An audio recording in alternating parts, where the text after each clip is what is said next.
No livro Incomplete Nature, Terence dedica um capítulo a explicar o que é informação, porque na verdade ele considera a informação o fundamento, né, o passo número 1 de toda a sua teoria do trabalho semiótico, da mente, da vida, né?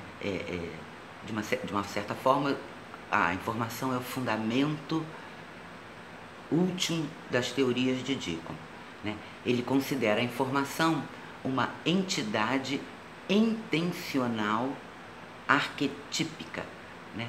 Ela é arquetípica porque ela é, né, um tipo de modelo, um tipo de estrutura, né, que replica todas as outras, que exemplifica todas as outras, e ela é intencional, que é um termo que o próprio Dickon cunha, né, para se diferenciar do intencional com I, que na filosofia e nas teorias da mente, né, intencional é uma coisa ligada à vida, ou pelo menos à mente humana, mais até à mente humana.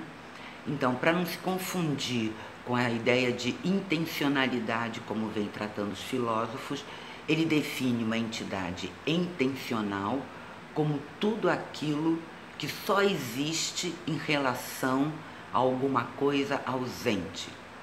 Então, os exemplos que ele dá: uma função só existe em relação a alguma coisa que ainda não é, né? E que quando a função acontecer, passará a ser, né? Um significado também é intencional. Um significado só existe quando ele é completado, locupletado, né, com as referências em questão. Então, entidades intencionais são entidades que guardam uma incompletude intrínseca. A incompletude é fundamental para o Dickon, né? Ele diz que nós precisamos aprender a incorporar, né, o ausente como um dos elementos da nossa reflexão e da nossa explicação, né? E o que ele quer dizer com isso é que esses fenômenos intencionais, embora não sejam intencionais, eles também são direcionados para um fim, eles também são teleológicos, né? O que corrobora, o que compõe a teoria dele de emergência a partir da composição contextual e ambiental ali da situação.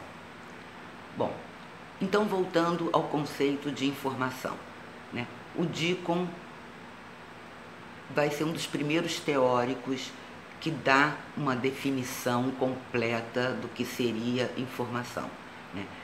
Tanto que ele é frequentemente solicitado a participar de eventos sobre filosofia da informação e contribuir em publicações sobre isso, né?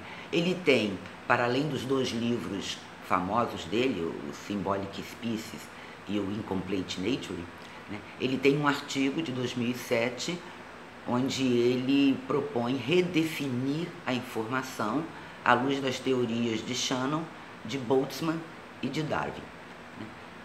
Embora eu não vá dar uma explicação muito técnica, porque ela precisaria de um texto e seria inadequada agora, né, eu vou tentar dar uma explicação mais orgânica do que é a informação para o Dickon. Veja,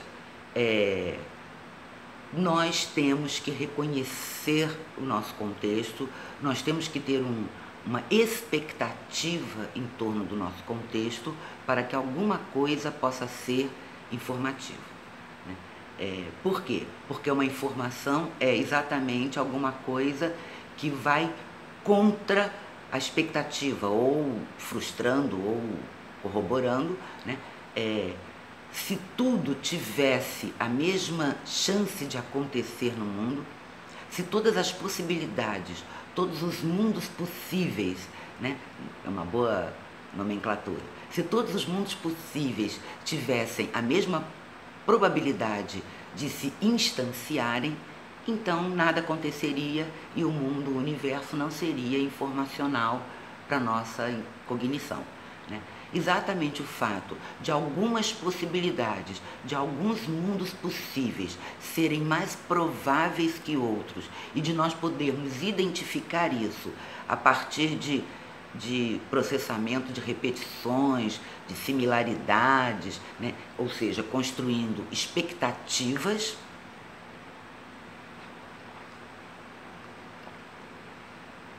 Justamente porque nós construímos expectativas, é que alguma coisa pode ser informacional. Quando algo rompe a nossa expectativa, quando algo acontece, né, que nós não esperávamos, né, uma coisa acontece para além da ação do acaso, então, dependendo do que acontece, né, nós temos uma percepção sobre aquilo.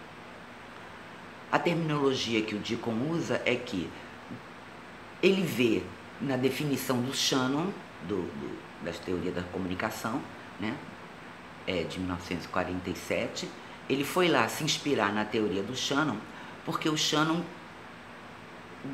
simplificando, define informação como a diminuição da incerteza. E essa é exatamente a ideia do Deacon, né? Quando alguma coisa contraria a expectativa, quando alguma coisa acontece que normalmente não aconteceria, né, isso acrescenta uma restrição à nossa leitura do mundo, né? Isso vai alterar a lacuna que a nossa leitura do mundo, que a nossa sempre incompleta leitura do mundo, percepção do mundo, vai destacar. Então, essa é a primeira natureza da informação. A informação para ele é um processo, né? Deacon é um pensador de entidades processuais, nada de coisas estanques. Então a entidade é um processo e a informação é um processo, e a informação é um processo hierárquico, o que significa que ela, né, tem que romper essa entropia de shannoniana, né, que é ser uma possibilidade instanciada quando a gente tem uma noção de todos os mundos possíveis que poderiam ter sido instanciados, ter sido realizados, mas não foram. Então isso, né, é informativo para nós, porque essa alteração, essa materialidade que alterou a nossa expectativa, ela vai embutir, né, seus processos, né, como ela veio a se dar, em que contexto ela veio a se dar, né, e isso será informativo para uma mente como a nossa, né? Superada essa entropia de Shannon, né, uma vez que uma possibilidade se instancia e não outras, né, essa possibilidade, para ser lida por nós, para ser informativa para nós também temos que atribuir-lhe uma espécie de entropia de Boltzmann, o que seria uma entropia natural do desgaste, da corrosão, né? O fato de você ver uma palavra semi-apagada, né, faz você perceber que ela foi semi-apagada, mas que a palavra ainda estaria lá. Então, quer dizer, nós temos que recuperar, né, a nossa distinção da possibilidade que se instanciou em relação às outras. Nós temos que recuperar, né, o desgaste, né, as causas naturais do acaso que vão deteriorando os meios, nós temos que considerar isso, né? E por último, nós temos que considerar os nossos contextos linguísticos, os nossos contextos de significação simbólica, né? E tudo isso, como vocês estão percebendo, são camadas de restrições, né? Então a natureza coloca restrições porque algumas possibilidades são mais possíveis que outras e algumas se instanciam e outras não, né? A degenerescência, a entropia natural da matéria, dos materiais, né, acrescentam alterações a essa materialidade que nós somos também capazes de perceber como restrições. E por último, a nossa coerência, a nossa racionalidade simbólica, né, será também uma restrição, e a informação é aquilo que sobrar, é aquilo que melhor locupletar, né, é o elemento ausente que melhor vai se encaixar, na lacuna, né, no ambiente restrito, na configuração de restrições que nós estamos arrancando informações, né? Nenhum objeto no mundo é intrinsecamente informacional ou não. Na verdade, todos os objetos do mundo, né, são informacionais, porque todos eles arrastam informações sobre forma, matéria, né, e o uso, o motivo do formato, né? Então, tudo é informacional e vai depender da maturidade, do que você sabe, da sua expectativa, né, da sua visão de contexto, para que você locuplete aquela informação, para que você se encaixe, para que você restrinja a tua zona de incerteza o suficiente para ter um objeto conhecido, um objeto reconhecido, né, um referente. Essa explicação de informação, ela estaria na base tanto da emergência, quanto da simbolização, quanto da mente, né, e quanto do que existe enquanto os fenômenos intencionais ou teleológicos.